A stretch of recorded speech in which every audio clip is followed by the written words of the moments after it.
एक सर्प और नेवले का युद्ध हो गया। आपने भी देखा होगा सर्प और नेवले की लड़ाई कैसी होती है।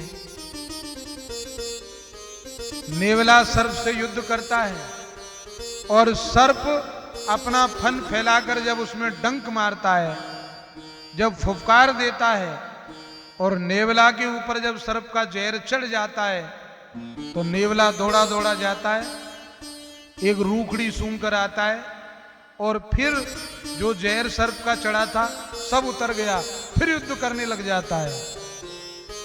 और फिर मौका पाकर फिर सर्प ऐसा डंक मारता है, फिर नेवला दौड़ा दौड़ा जाता है, रूखड़ी सूंघ कर आता है और फिर दोनों में युद्ध होता है। अंत तो गत्वा नेवला सर्प से जीत जाता है।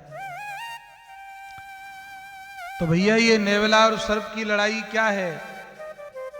कहा कि ये सर्प है संसार, नेवला है जीव और ये जड़ी है भागवत महापुराण। जब जब हम इस संसार में आएंगे संसार से भयानक युद्ध होगा। संसार रूपी जो सर्प है वह बार बार डंक मारेगा और बार बार हमें प्रताड़ित करेगा, क्योंकि दुनिया को छोड़कर संसार को छोड़कर तो हम जा ही नहीं सकते। लेकिन हमें करना क्या है? ये भागवत महापुराण रूपी कथा रूपी भगवान की जो कथा रूपी जड़ी है, बस इस जड़ी को सूंघते रहो, भगवान की कथा को सुनते रहो और सुनते रहोगे तो ये काल रूपी जो सर्प है इसका प्रभाव हमारे ऊपर होगा नहीं और अंत में हमारी निश्चित ही विजय प्राप्त हो जाएगी।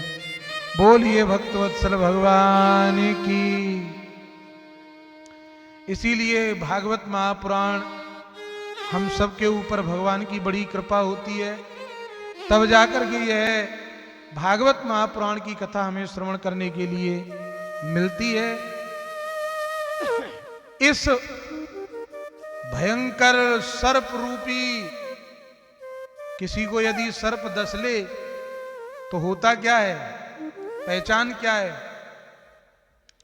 जब सर्प काटने वाले लोग दवा खिलाते हैं तो पहले ये परीक्षण कर लेते हैं कि वाकई में सर्प ने डसा है कि नहीं। ऐसा तो नहीं है सर्प ने डसा ना हो और दवा खिला दी जाए तो भी व्यक्ति मर जाएगा, क्योंकि वो दवा भी एक प्रकार का जहर ही है। तो पहले वो परीक्षण करते हैं। क्या परीक्षण करते हैं? पहले उसे नीम खिलाएंगे और नीम खिलाने के बाद तो नीम होता है कड़वा,